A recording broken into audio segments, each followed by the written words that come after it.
Dans la soirée d'hier, on vous retrouve ce matin, même pas seulement pour ce sujet, on parlera environnement. Allez, et c'est la rubrique Pieds sur terre. Ce matin, on s'intéresse au choix des arbres le long des voies publiques. D'abord, vous dites qu'il est nécessaire que nous ayons des arbres le long de nos voies. Pourquoi? C'est nécessaire, René Souglo, en ce sens qu'il y a une forte urbanisation, la construction des maisons, la construction des infrastructures routières et autres font qu'une bonne partie des arbres disparaît et c'est pourquoi il est important que nous ayons des arbres le long de nos voies. Ça permet de combler en partie les arbres détruits du fait de l'urbanisation et c'est d'ailleurs ce que les constructeurs de routes ont compris et intègrent désormais cette dimension à leur plan de construction et cela offre bien des avantages. Les arbres implantés aux abords des voies publiques procurent à l'usager de l'ombrage. Nous sommes dans un milieu chaud ou en plein soleil. Lorsque l'usager se retrouve sur ces voies, il respire de l'air pur, il jouit de l'ombrage. Ces arbres améliorent la qualité de l'air sur nos voies publiques et ces arbres plus loin et qui se retrouvent le long de nos voies ont un caractère embellissant et un caractère décoratif. Alors, ça c'est un premier point, mais le choix des essences le long des voies doit se faire suivant des critères bien définis, vous me dites. Oui, le choix des essences ne doit pas se faire au hasard. Nous avons des arbres et des arbustes. La nuance entre les arbres et les arbustes, c'est bien au niveau de la croissance en hauteur et la capacité d'extension sur le plan horizontal. La plupart du temps, les arbres, lorsqu'ils connaissent une croissance normale, après 2 ou 3 décennies, peuvent atteindre 25 à 30 mètres de hauteur. Vous comprenez qu'un arbre qui atteint justement cette hauteur constitue un risque pour les usagers, surtout si l'entretien ne suit pas.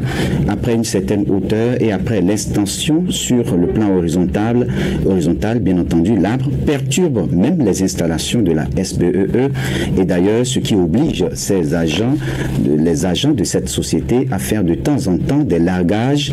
Par contre, les arbustes sur le plan horizontal ne se développent pas autant que les arbres et leur croissance, quel que soit le nombre d'années, ne dépasse pas 10 mètres.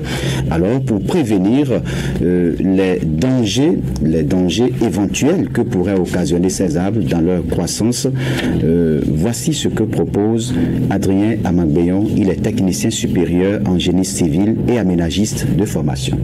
Lorsque nous voulons faire le choix des essences que nous voulons mettre au bord des rues, d'abord la dimension écologique.